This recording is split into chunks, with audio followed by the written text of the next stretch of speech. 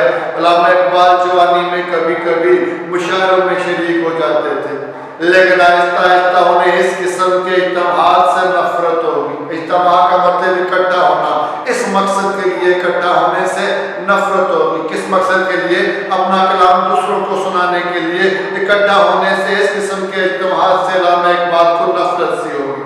ایک دن چراغ حسن اسد کہتے ہیں کہ ایک دن مشاعروں کا ذکر آ گیا تو فرمایا اردو شاعری کو ان مشاعروں نے کھویا کہ ان مشاعروں نے اردو شاعری کو تباہ و برباد کر دیا ہے۔ میں نے پوچھا وہ کیسے؟ چراغ حسن اسد کہتے ہیں کہ میں نے علامہ اقبال سے دریافت کیا، پوچھا کہ کیسے وہ کیسے ان مشاعروں نے اردو شاعری کو کیسے غرق کر دیا، کیسے کھویا؟ کہنے لگے مشاعروں میں برے بھلے سب شریک ہوتے ہیں، کہ ان مشاعروں میں اچھے اور برے ہر طرح کے لوگ شریک ہوتے ہیں، اور داد کو شعر کے حسن و قبا کا معیار سمجھا جاتا ہے۔ داد کا مطلب تعریف، حسن کا مطلب اچھائی، قبا کا مطلب برائی۔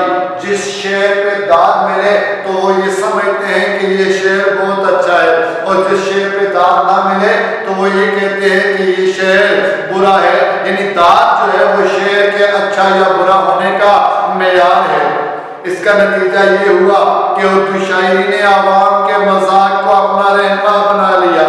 جب اچھائی اور برائی، جب داد کو اچھائی اور برائی کا معیار سمجھا گیا تو پھر کیا ہو گیا؟ اردو شاعری نے عوام کے شوق کو، عوام کے ذوق کو اپنا رہنما بنا لیا۔